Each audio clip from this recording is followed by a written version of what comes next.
तो जय हिंद साथियों, आप लोग सामने फिर से नया वीडियो में स्वागत है। तो ये वीडियो आप लोग के लिए बहुत इंपॉर्टेंट है। आप लोग कमेंट्स को देखकर मैं वीडियो बनाया। ये वीडियो खास करके उस भाई लोग जो हैं जो सीएसएफ कांस्टेबल टेस्टमैन में फॉर्म फिल करना चाहते हैं। इस वीडियो के माध्यम में आप लोग को ये बताना चाहता हूँ कि जो भी कैंडिडेट्स कोई भी फॉर्म को फिल करते हैं तो अपना फ्यूचर भी देखते हैं। बहुत लोगों का कॉमेंट्स है जैसे एलडीसी एग्जाम कुक दे सकते हैं कि नहीं, एलडीसी एग्जाम वाटर कैरियर वो तो पोस्ट आई नहीं है, LDCM barber, LDC exam tailor, LDCE exam आपके कारपेंटर, एलडीसी जितने भी सीएसएफ कांस्टेबल में टेस्टमैन आए हैं उसके लिए आगे की फ्यूचर क्या होगी कि फॉर्म फिल कर दिए सिलेक्शन हो, तो सभी चीज मैं इस वीडियो में क्लियर करूंगा। तो बस वीडियो में बने रहें।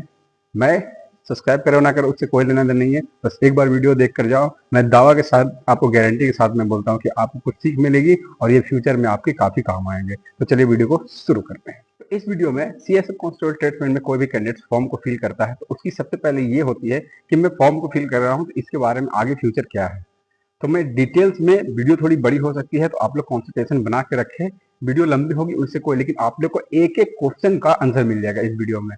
तो बस रिक्वेस्ट है कि वीडियो को पूरा देखें।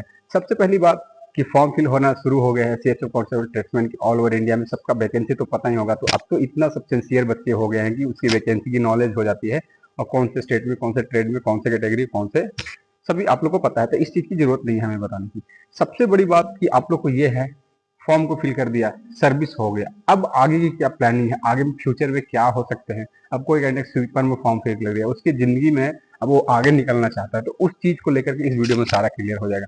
तो फॉर एग्जाम्पल आप फॉर्म को फिल कर रहे हैं तो आपके मन में ये मतलब डाउट होते हैं कि अब कोई भी कैंडिडेट फॉर्म को फिल करता है तो ये 100% सोच के ही फॉर्म को फिल करता है कि इसमें मेरे को सिलेक्शन लेना है, यही तो सोचता है ना। फॉर एग्जाम्पल यही तो ये सोच के तो आप भी यही सोच रहे होंगे कि मेरे को इस फॉर्म को फिल कर रहे हैं तो इसमें मेरे को सिलेक्शन लेना।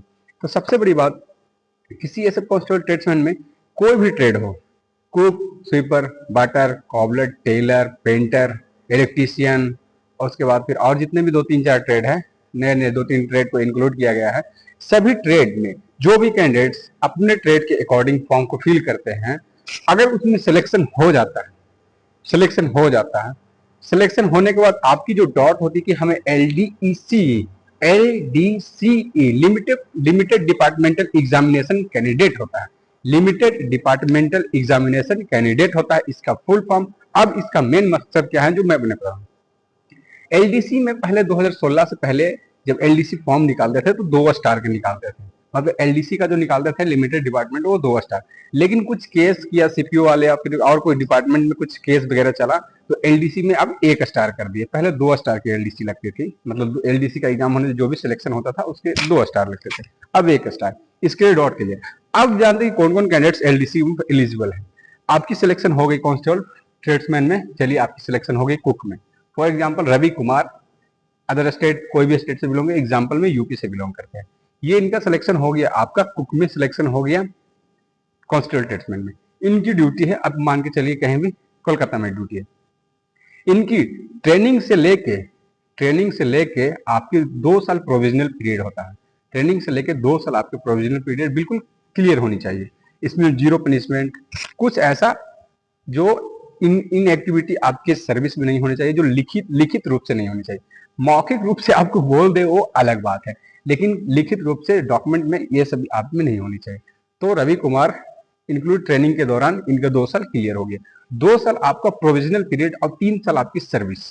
ट्रेनिंग के साथ 2 साल आपका प्रोविजनल पीरियड हो गया। दिमाग से गौर से सुनिए, जो मैं दिमाग में हटाइए कि मैं क्या बोल रहा हूँ। 2 साल आप जिस दिन से ज्वाइन किए, अपॉइंटमेंट आज मैं वीडियो बना रहा हूँ तो 4 आपके मार्च हो गए, 5 मार्च हो गए, 5 मार्च को मैं वीडियो बना रहा हूँ। तो आज जो कैंडिडेट अपॉइंटमेंट लेगा, आज ज्वाइनिंग करेगा, तो आज से ही उसके 2 साल तक प्रोविजनल पीरियड होते हैं और ट्रेनिंग में ही इंक्लूड रहते हैं। तो ट्रेनिंग मान के चलिए 1 साल आपके 11 महीने के ऐसे, वो तो कांस्टेबल जीडी लोग का होता है, तो ट्रेड्समैन का 6 महीने का ट्रेनिंग होता है। 6 महीने, कभी कभी 7 महीने में, मैक्सिमम 6 महीने मान के चलो। तो आपके ट्रेनिंग के दौरान आपके 2 साल प्रोविजनल पीरियड कंप्लीट हो गए, उसमें ट्रेनिंग भी साथ हो गई 6 महीने की। अब जैसे यूनिट में जाते हैं वहां 3 साल की आपकी सर्विस होनी चाहिए। 3 साल सर्विस में भी आपकी बिल्कुल आपकी एसीयर गुड होनी चाहिए, मतलब साल में, एसीयर इसको बोलते हैं, साल में एक बार आपके मतलब आपके पॉइंट्स मिलते हैं। मान के चलिए आपकी कैसा एक्टिविटी है, आप कैसा ड्यूटी कर रहे हैं, ये आपके पॉइंट्स मिलते हैं, मतलब साल में ये बंदा अच्छा है, वेरी गुड, गुड, बेटर, ऐसे करके, एक्सीलेंट ऐसे करके मिलता है। आप गुड भी हैं उसके लिए एलिजिबल है, वेरी गुड भी है, उसके लिए एलिजिबल, एक्सलेंट है, लेकिन गुड से आपके बैड में नहीं आना है। इनडिसिप्लिन एक्टिविटी नहीं करना है कि आपकी एससीआर में प्रॉब्लम है, यहाँ तक हो गई। यानी कि 2 साल आपके प्रोविजनल पीरियड और 3 साल आपकी सर्विस, 5 साल आपके परफेक्ट होनी चाहिए, 5 साल हो गए। अब डिपार्टमेंट आपके एलडीसी एग्जाम निकालेंगे, वैकेंसी आपके डिपार्टमेंटल के थ्रू निकलता है, उसमें ओनली डिपार्टमेंट वाले ही कैंडिडेट रहते हैं, अदर कैंडिडेट इसमें कोई पार्टिसिपेट नहीं करता। तो फॉर डिपार्टमेंट वाले आपके एलडीसी फॉर्म को निकाल दिए। उसमें क्या है कि आपकी मिनिमम डिग्री आपकी ग्रेजुएशन होनी चाहिए, जिसके पास ग्रेजुएशन रहेगा वही एलिजिबल होगा इस फॉर्म को भरने के लिए। तो समझ गए, जिसके पास ग्रेजुएशन वही एलिजिबल होगा। फॉर कैंडिडेट 10th पे रहता है ट्रेड्समैन की जॉब, आप जैसे सिलेक्शन होती है आप 12th कर लो, मैक्सिमम लोग तो 12th कर लेते हैं, 12th तक अगर आपकी कर रखी है तो जैसे आपकी सिलेक्शन है तो एनओसी लेकर के आप 12th ग्रेजुएशन में एडमिशन करा दो, डिस्टेंस से, ओपन से। उसमें कराने के बाद आपके 3 साल में वो भी कंप्लीट हो जाएंगे, इधर प्रोविजनल पीरियड भी कंप्लीट हो जाएंगे, उधर सर्विस भी कंप्लीट हो जाएगा। ऐसे करके आप अगर आगे बढ़ना चाहते हैं तो इसमें फ्यूचर है, फ्यूचर है। मैं ये बोल रहा हूँ इसमें फ्यूचर नहीं है, इसमें फ्यूचर आपकी 100% है, लेकिन आपकी क्या है कि मेहनत आपकी जारी रखना पड़ेगा, मेहनत आपको छोड़ना नहीं पड़ेगा। अगर मेहनत को आप छोड़ते हैं तो आपके साथ प्रॉब्लम हो सकता है, लेकिन कोई भी कैडेट्स किसी भी ट्रेड्स में अगर आप ज्वाइन करते हैं तो आपके पास अपॉर्चुनिटी है कि वो आगे निकल सकता है। जैसे एलडीसी एग्जाम को आप क्वालिफाई कीजिएगा, उसमें भी मैं बताता हूँ क्या क्या होता है। उसमें आपके 4 पार्ट होते हैं, मैथ हो गया आपके, रीजनिंग हो गया आपके, जीके जीएस हो गया आपके, इंग्लिश होते हैं। इसमें ओनली पासिंग रहता है, सभी में आपके पास करना है, 50-50 क्वेश्चन रहता है और 200 मार्क का होता है, सभी में पास करना है। अब ऐसा कुछ मेरिट का इशू नहीं है कि इसमें मेरिट लगता है, सब में अगर पास है। एलडीसी एग्जाम आपके 4 पार्ट में होते हैं, आपके मैथ हो गए, रीजनिंग हो गया, आपके जीके जीएस हो गया, इंग्लिश हो गया, हिंदी नहीं होता, सभी में पास होता है। चलिए सिलेक्शन इसमें हो गया, इसमें सिलेक्शन होने के बाद आप ऊपर रैंक तक भी जाते हैं। अब बताते हैं, मैं आपको डिटेल्स में सब कुछ बता दिया। सीएसएफ कांस्टेबल ट्रेड्समैन में जो फॉर्म को फिल कर रहे हैं, ये आपकी अपॉर्चुनिटी है। ट्रेड्समैन आप एलडीसी दे सकते हैं, फायरमैन एलडीसी नहीं दे सकता है, और फिर आपके जीडी वाला एलडीसी दे सकता है। अब देखिए, मैं ये आप लोगों को बताना चाहता हूँ कि आपकी फ्यूचर है, आप आगे बढ़ना चाहते हैं तो आपके पास ऑप्शन है ट्रेड्समैन वाले को। बस वो पढ़ाई आप अगर आप जारी रखते हैं तो आपको 5 साल के बाद सर्विस हो जाता है। बेस एग्जाम में जो कैंडिडेट्स के पास ज्यादा मजबूरी है, मैं बताना चाहता हूँ, जिसके पास काफी मजबूरी है और स्ट्रगल कर रहे हैं अपने लाइफ में, बेशक कांस्टेबल ट्रेड्समैन में आप फॉर्म फिल कीजिए और सिलेक्शन लीजिए।